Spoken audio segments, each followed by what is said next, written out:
Hola chiquis, ¿cómo están? Y bienvenidos a un nuevo video acá en aprendiendoestudio.online. Hoy vamos a trabajar con la novela de Oscar Wilde que se llama El retrato de Dorian Gray. La realidad es que la novela, así como si la leemos y no la analizamos muy llanamente, solo la leemos, no nos va a significar mucho. Pero la realidad es que tiene un contenido sobre cosas que suceden dentro de la sociedad muy intensos que vale la pena analizar, vale la pena analizar. Pero ustedes no se preocupen, chiquis, que aquí en este video yo les voy a dar todo lo que necesitan justamente para poder ir a rendir su libringui.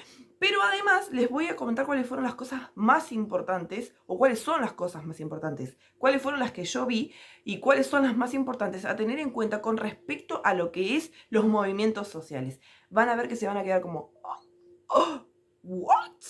Me encanta.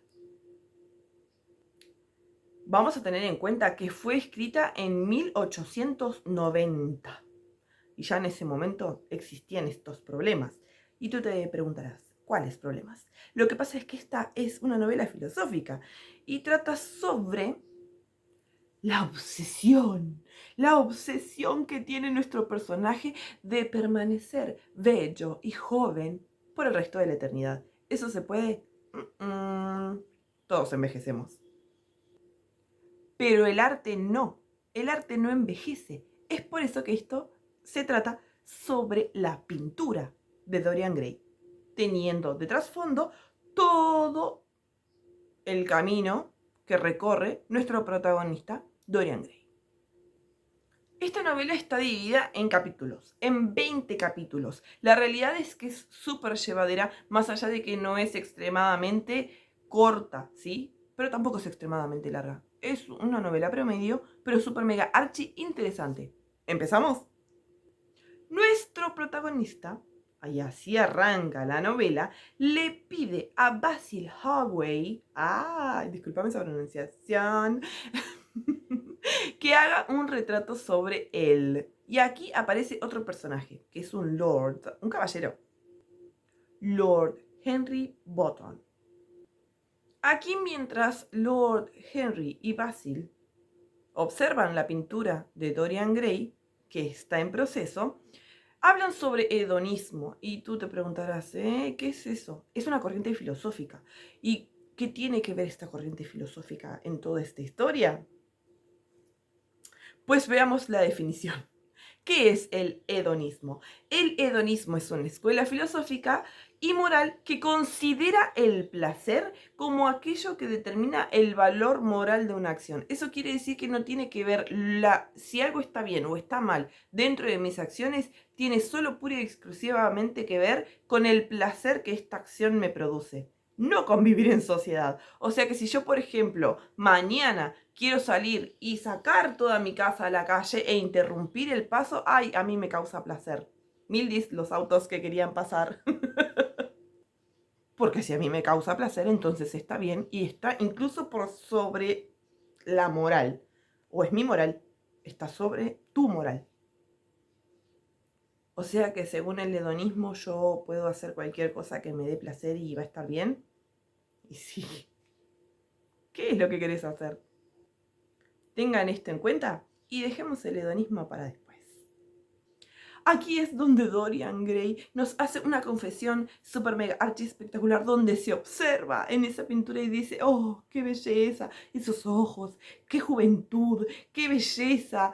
Yo voy a envejecer y esa pintura va a quedar siempre igual. La verdad es que daría lo que fuera para yo permanecer joven y bello y que la pintura fuese quien envejeciera. Incluso daría mi vida. En un principio esa pintura estaba pensada para ser expuesta en una exposición, pero al fin y al cabo, cuando la pintura está terminada, se la manda a Dorian Gray a su casa. Luego Dorian Gray se enamora de una joven actriz que se llama Sybil Vane, si lo vemos en castellano, pero asumo yo que debe ser Sybil Vane, si es en inglés, la verdad es que no sé bien la pronunciación, y lo que hace es ir todas las noches al teatro a verla a ella actuar en distintas obras, que son todas, absolutamente todas, de Shakespeare. Nuestro joven protagonista un día invita a sus amigos Basil y a Lord Henry a ver una de estas actuaciones, pero justamente el día que van, ella actúa pésimo, espantosamente espantoso, en el papel de Julieta, de Romeo y Julieta, y hace que la mitad de los invitados al teatro, incluso los invitados de nuestro amigo Dorian, se retiren antes de que la obra termine. ¿Saben lo que hizo Dorian? Pues se enojó. Se enojó y fue tras bastidores a quejarse por su pésima actuación. Y ella le explica: que yo conozca lo que es el amor no significa que pueda representarlo de manera correcta, incluso tampoco si no soy ayudada por buenos actores. Si tengo pésimos actores alrededor, también van a hacer que mi performance sea pésima. ¿Qué pasa con Dorian? Se enoja terriblemente y le dice: tú has roto mi corazón. Hasta aquí llegamos. Esa noche, Dorian llega a su casa y observa el cuadro. Y en el cuadro ve un pequeño cambio. La sonrisa, ¿sí?, de su misma persona en el cuadro había cambiado, se había modificado y parecía ser una sonrisa cruel. En ese momento él se da cuenta que puede ser que su deseo se haya hecho realidad, entonces decide esconder la pintura. Al día siguiente, Dorian decide ir a disculparse con Sybil y proponerle matrimonio. Pero ¿qué sucede? Lord Henry le comenta que Sybil había fallecido. Sí, se suicidó al beber un vaso con materiales tóxicos. Y adivinen qué sucede. Su hermano James está muy, muy enojado y con sed de venganza.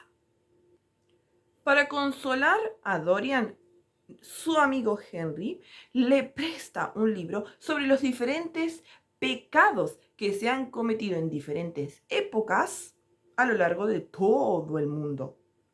El protagonista de este libro era justamente una persona de París, un hombre de París, que tenía un temperamento que mezclaba lo romántico con lo científico.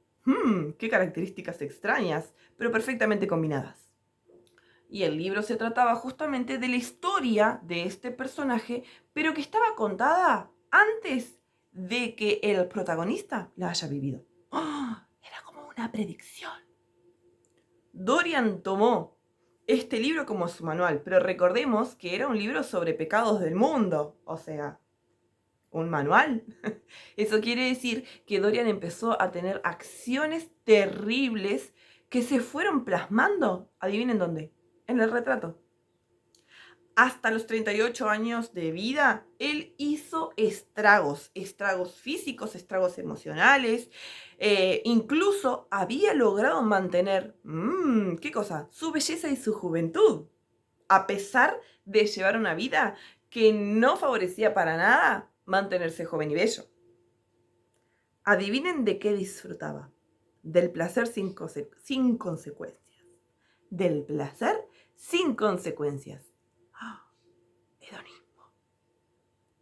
Pero también hacía a su vez que otros vivieran este estilo de vida. Por eso es que todos los otros llegaban a su absoluta ruina y morían mientras Grey se mantenía intacto. Con el tiempo, por supuesto, que Dorian gana una terrible reputación. Y tras años sin verse, Basil, que era el pintor, recordemos, va a recriminarle por su terrible reputación, por sus terribles acciones. ¿Y saben lo que le dice Dorian? Todo esto es tu culpa. Y lo lleva al sótano, en donde estaba la pintura bajo llave, para que vean los dos cómo se había modificado. En ese preciso momento, Basil lo lleva, ¿sí?, a Dorian a su escritorio para que rece y pida perdón por sus pecados, y en un impulso, Dorian lo mata apuñalándolo. Uf.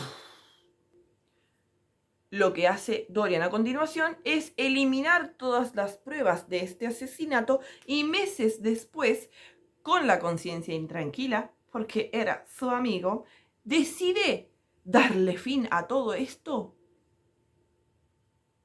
eliminando la pintura. Y todo lo que ella significaba, por supuesto, por supuesto. Así que toma el puñal con el que había matado a Basil y le da al lienzo. Pero cuando atraviesa el lienzo con su puñal, pega un grito, un alarido de dolor terrible y cae al piso. Adivinen qué, se murió. Luego de que los criados escuchen el grito, bajaron a ver qué había sucedido y encuentran el cuerpo de un viejo tirado en el piso con un puñal en el corazón. Al llegar al final de esta novela nos damos cuenta cómo hay una constante tensión entre lo que es la moral dentro de una sociedad a lo que es la filosofía del hedonismo. ¿O no? Quedó súper mega archiclaro. Por algún motivo que nuestro escritor no explica, el protagonista recibe un hechizo por el cual puede practicar de este hedonismo sin que se vean las consecuencias. Entonces, por eso es que él, además de poder hacer él lo que quiera, tiene como el poder de convencer a los demás de que hagan lo que él quiera. Pero como trasfondo a todo esto, vemos una reflexión muy profunda entre lo que tiene que ver en que si sos joven y bello, vale más o menos con respecto a la sociedad, porque todo el mundo pretende permanecer joven y bello. ¿Se acuerdan de qué año era esta novela? Yo creo que en nuestra actualidad vivimos de la misma manera. Pero la novela nos invita a reflexionar sobre la estética. Estética, belleza, juventud, ¿a qué costo? Esta es realmente una obra maestra de la literatura occidental. Para que nuestro video no sea más largo, lo que voy a hacer es dejarles en comentarios los personajes, porque recordemos que para un correcto análisis de una novela o un cuento nosotros necesitamos personajes, tiempo, lugar y además la historia en sí. Si tú no puedes explicar eso, chico, ningún profesor te va a aprobar. ¿Estamos listos? ¿Estamos ready para el mambo? ¡Sí! Les mando un beso enorme. No se olviden de suscribirse a mi canal. ¡Mua!